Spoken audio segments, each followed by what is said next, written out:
I don't think you can fully understand a destination unless you understand its entire history, and that includes the ghosts, the deaths, the tragedies.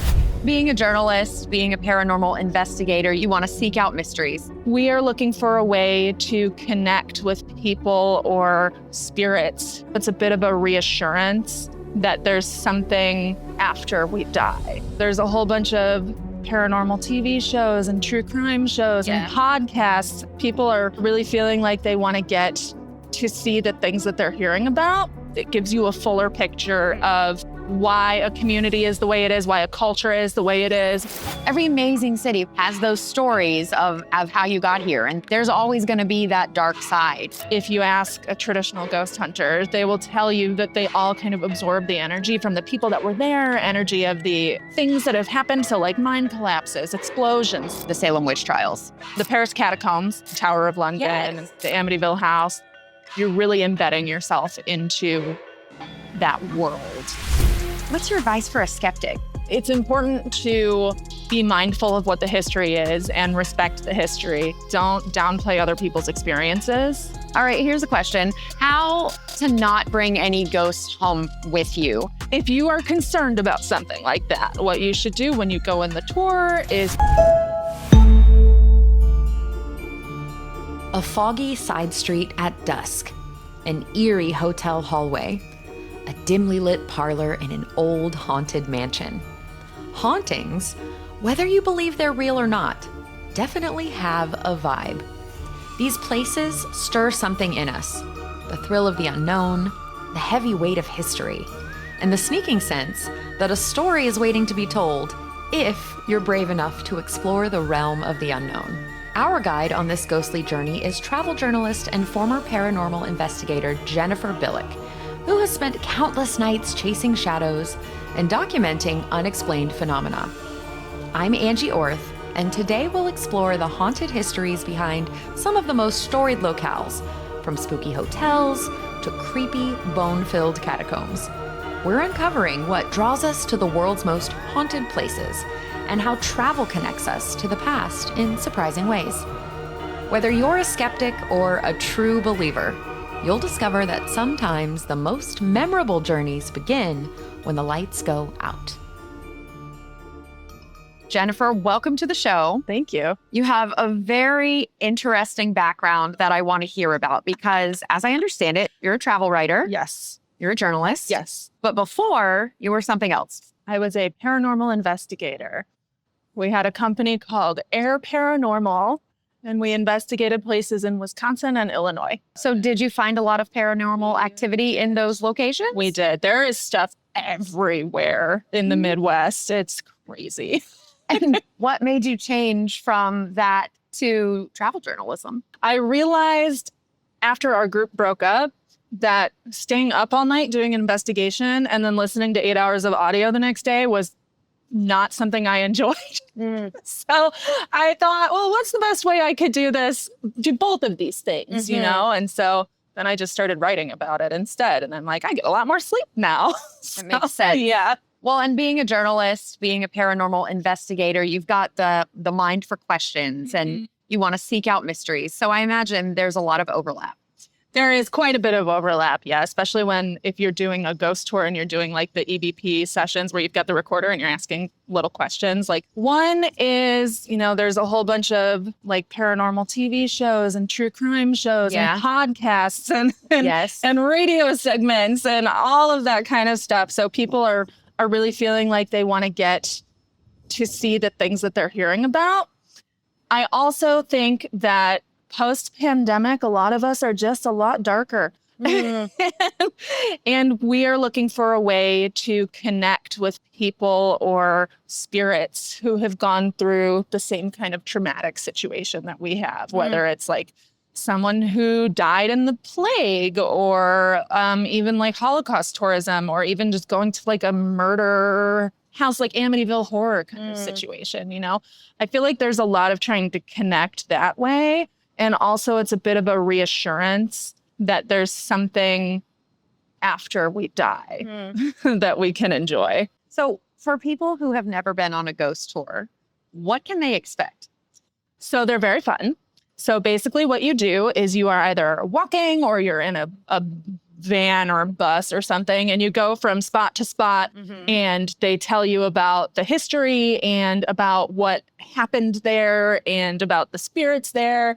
Sometimes there's some acting, sometimes there's some jump scares. Like it's a lot of fun. So you can really just expect a guided tour essentially. Okay. And then generally some time to take pictures is usually included. Now, how authentic do you feel like commercial tours are? And does it kind of vary? As a historian, I will only go on tours that are led by historians, because I don't want some like rando I love ghosts person to come give me wrong information. I love to think about the rando I love ghost person versus a historian. Like I would like to see them. So it sounds like ghost tours can be a way to learn about the history of a place or the legends of a bar or whatever. What are your favorite US-based tour experiences that combine that history, the storytelling, and some aspect of paranormal stuff? Anything with Mysterious Chicago is great. Okay. They are led generally most of the time by Adam Seltzer, who is a local historian, author, and paranormal researcher. So he's always got really good information. He's a lot of fun. He strikes a really nice balance between the spooky stories and the actual history of a place. I did one in Breckenridge once that I really liked. It was focused a lot on the history of how the town came to be and then how that history kind of birthed the ghosts that haunt the town. And then in New Orleans, if you will, French Quarter Phantoms tour is one of my favorites. I had a very spooky experience there. They go to places like the Bourbon Orleans Hotel, which is where I had my creepy experience. That hotel has more than 20 ghosts that are reported in the space, from everything from soldiers to people that just were murdered there. They also go outside the LaLaurie Mansion. She was this woman who just treated enslaved people terribly and like tortured them and things like that. You can't go in because it's privately owned, but you can go outside on the tour. And then St. Louis Cemetery No. 1 is one of the best places too. It's got the grave of voodoo priestess Marie Laveau. Okay. And she's very interesting. So there's a lot of history about her that says she was this wonderful giving person, which is one side. And then the other side is like, she bathed in blood of people that she murdered. And it's like, oh, okay. So you can go, see the cemetery. You can walk around. You can see the trinkets that people leave on her grave.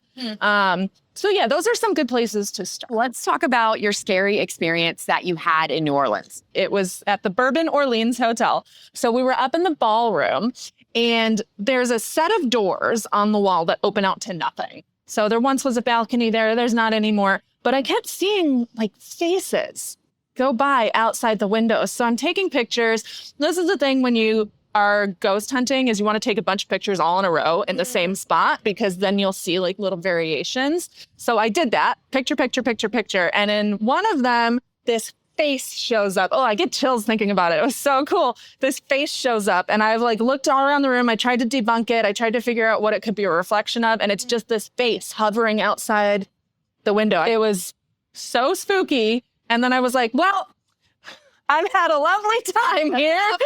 I'm going to go in the hallway, because it was like staring. And I'm just like, oh boy, that's creepy. And even though that's what you're looking for, it's still kind of scary. Sometimes it can be scary. Okay. If you're not, I was not expecting to get anything, because it was like my phone, and normally I'm using like a better camera. I just wasn't expecting it, even though I kept seeing like the little faces go by the window. I thought maybe they were just reflections, but I was definitely wrong. Yeah, New Orleans, you kind of can't swing a cat without hitting a ghost tour or some kind of, or a ghost. Yeah. I mean, some kind of experience. Absolutely. That you could have. What about Michigan? So you lived in Michigan, right? I lived in Michigan part-time in the Upper Peninsula. Oh. I absolutely love it there. Okay. I have written 2 books about it, including Ghosts of Michigan's Upper Peninsula. Look at you. Yes, a little bit of an expert. Okay. So why is that a hotbed of paranormal activity? So thinking particularly about the Upper Peninsula, there are a ton of mines. And so all of the metals and the ore, they all, if you ask a traditional ghost hunter, they will tell you that they all kind of absorb the energy and like some like energy from the people that were there, energy of the things that have happened. So like mine collapses, explosions, things like that. Like that all has been kind of imprinted on the location. Okay. So there's a lot of stories of dead miners. Like there's one in this town called Old Victoria. It's a recreation of an old mining town. And there is apparently, I have not seen this, I wish I had, but at night you can see a light kind of swinging along as someone's walking down the sidewalk. And as they get close to you, you realize it's an old miner who died in an explosion. They're missing half their face. Oh. Yeah, there's also a rocking chair in one of the buildings that rocks on its own that I have seen, which is very cool. So I think a lot of it has to do with, you know, the materials in the ground and the energy that is handed over to it. Frequent flyers might want to consider one of 2 government-run trusted traveler programs that can take the hassle out of airport security screenings. For both TSA PreCheck and Global Entry, federal agencies run background checks on applicants and issue known traveler numbers to those who are deemed low risk. Domestic travelers with TSA PreCheck get to use shorter lines at checkpoints, keep their shoes on, and leave liquids and electronics in their bags at more than 200 U.S. airports. It costs $78 and is valid for 5 years. Global Entry comes with all those perks. Plus, it allows international travelers to bypass the usual passport control lines when they re-enter the U.S. It costs $100. Like TSA PreCheck, Global Entry privileges are valid for 5 years before you need to renew. Application processing times for Global Entry can be significant. Once pre-approved, Globetrotters can interview at enrollment centers around the U.S. or at dozens of airports when they re-enter the U.S. Now, we're in Chicago right now. We are. Chicago has kind of a dark history at times with gangsters and mafia and tragedies. How do the city's ghost tours reflect that? The Nederlander Theater used to be called the Iroquois Theater. And behind that is what we call the Alley of Death, because there was, and a lot of people that go to the Nederlander Theater don't know this, but when it was the Iroquois Theater, there was this really horrible fire and the exit doors didn't open the right way. So people were jumping out the upstairs windows and fire escapes and just piled up like 6 feet high of bodies in the alley. I think that we here in Chicago tend to focus a lot on history. So what I've found is I've gone on some tours where they'll have like a moment of silence for the victims of whatever tragedy happened, like at the St. Valentine's Day massacre site, right? Okay. And then if they don't do that, then they tend to talk a lot about the history first and kind of go into the spooky aspects after that. There are tours here where they give you investigation equipment and they let you go around on the tours and take your own readings and make your own recordings. And that's a lot of fun. When you get a reading, like what are you looking for? You're looking for spikes in electromagnetic frequencies. You're looking for recordings of little whispers or voices or anything like that. Anything that kind of just feels weird or feels off. Yeah. So let's go over toward Salem, Massachusetts. That's probably one of the first places that would come to mind to somebody to think about paranormal activity. So what do you recommend people do there? Is there something spooky that also kind of respects the history of the Salem witch trials? There's adults only tours that people get very drunk on. Those are not worthwhile. I would suggest leaning more towards a family-friendly tour in Salem. There's one called Black Cat Tours that people really like. So that tends to be a good option. It's something more family-friendly where everybody around you is not going to be rowdy and disrespectful. So maybe not a booze tour. Not a booze tour. Yeah. With ghosts. Right. Like, don't do that. You know, you could do booze, like BOOS. Ooh. A booze tour. Listen. Booze and talk booze. after Booze about- and booze.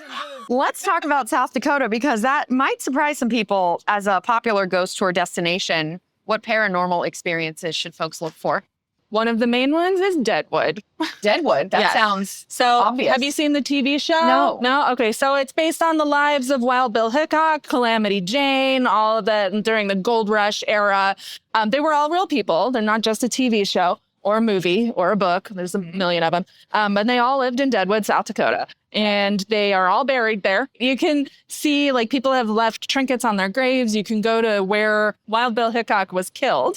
You can see, like, the hand of cards that he had in his hand when he was shot. Really? There's also a block that used to be brothels. And there are apparently a lot of ghosts in the brothel block. And yeah, it's just the town is just crawling with dead famous people. Interesting. Yeah. Okay. So that's my favorite in South Dakota. Okay. Let's look abroad and talk about Europe, because there have to be tons and tons and tons of experiences in Europe. What are some good ones? So many. The Paris catacombs. Yeah, I've been there. Did you see any ghosts? Nope, just dead bones. Just dead bones. It's so dark. Yeah. It's creepy enough that you would just feel it anyway. Exactly. It's a creepy. spooky experience. Although I did take my niece. She was 13 and she just like ran through. And I'm like, you're not even looking at Like, you don't even know. Like, You don't even know. Look at the bones. The bones. If we think about like Ireland and Scotland, we could pretty much, like you said, you could swing a cat and hit a ghost. There is a castle in Ireland called Let Castle that's purported to be the most haunted castle in the world.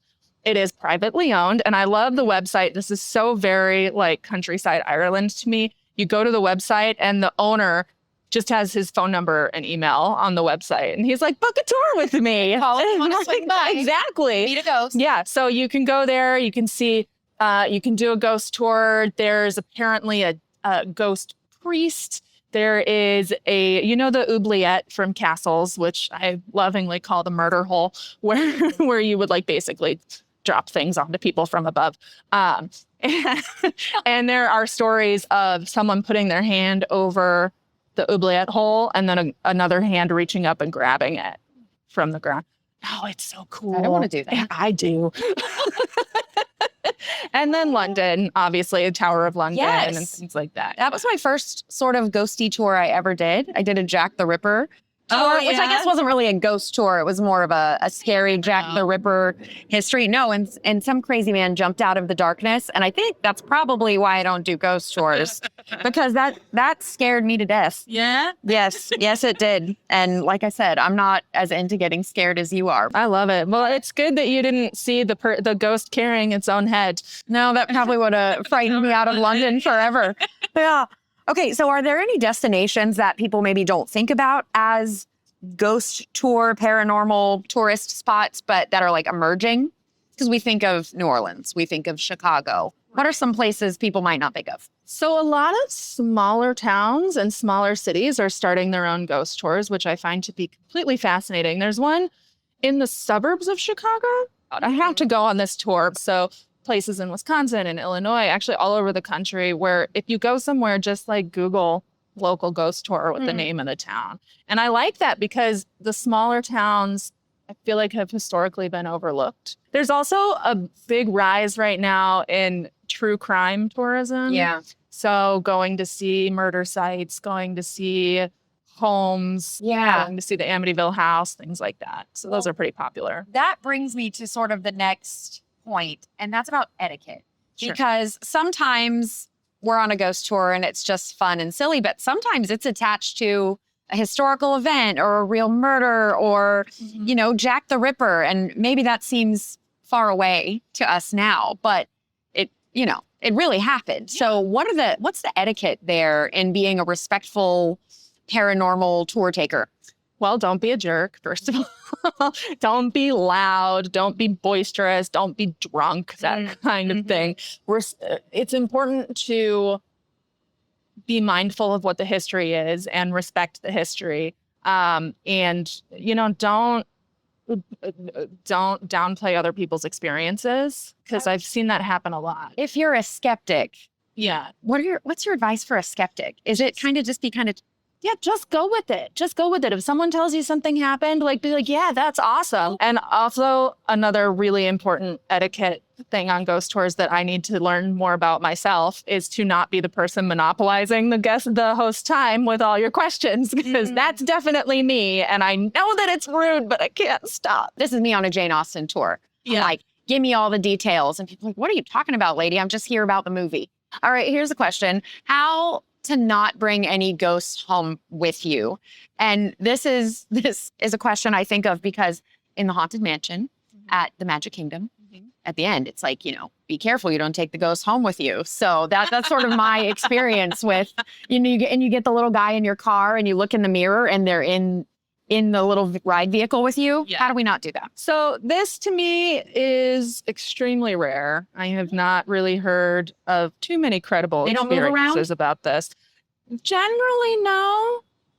They tend to stay tied to a place. Okay. It is possible, but basically, if you are concerned about something like that, what you should do when you go in the tour is just keep in your mind, nothing is coming home with me. I am here. I am confident. I am fully myself. Just stay away from me. I don't want this. And that should generally help. I'm just kind of like praying the whole time quietly. Just, okay, this is good.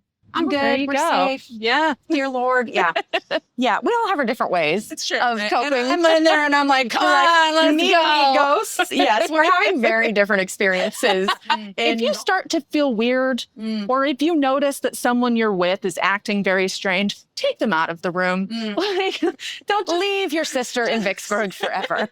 Don't just leave them. Yeah. I mean, see if they're okay. If they're not really responding well, help them walk out of the room, because usually that kind of takes it out. Like you remove yourself from the space, you remove yourself from the energy. Like you said, the ghost or whatever it is doesn't necessarily want to leave. Exactly. It doesn't trying to escape.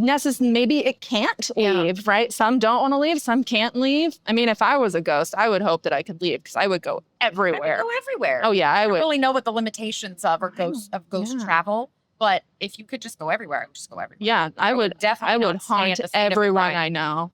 Yeah, that seems like it would be fun. Well, in the future, in the next, in the afterlife, we'll do this again and talk about travel as ghosts. Yeah, and the way that I haunt people, like I would just pop up next to my friend and be like, "You want some Skittles?"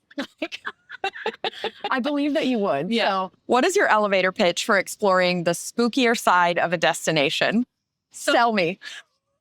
So I don't think you can fully understand a destination unless you understand its entire history, and that includes the ghosts, the deaths, the tragedies that happened in a place. It gives you a fuller picture of why a community is the way it is, why a culture is the way it is, even sometimes why buildings look the way they do. So for me, it's a way. I know slow travel is a big deal right now. It's really a good way to do slow travel, because you're really embedding yourself into that world of a specific place.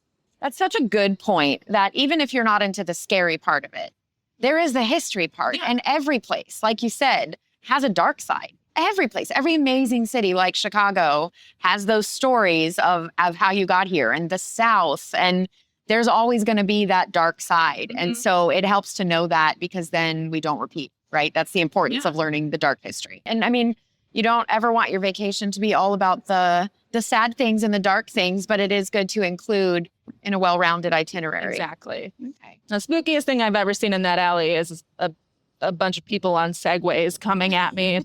I was just like, terrified. The scariest thing you're going to encounter right now. Exactly. Whether it's a gang of Segways or disenchanted spirits that give you goosebumps, be sure to join us for our next episode. Jennifer will be back to reveal her top 5 ghost tour experiences for every kind of ghost hunter. Jennifer Billock, thank you for joining us, and thank you, our listeners, for being with us. If you're planning a trip, be sure to connect with a AAA travel advisor. Check out AAA.com/travel or visit your local branch. This podcast is a production of Auto Club Enterprises. If you enjoyed it, please subscribe and leave us a review. I'm Angie Orth. Thank you for traveling with AAA.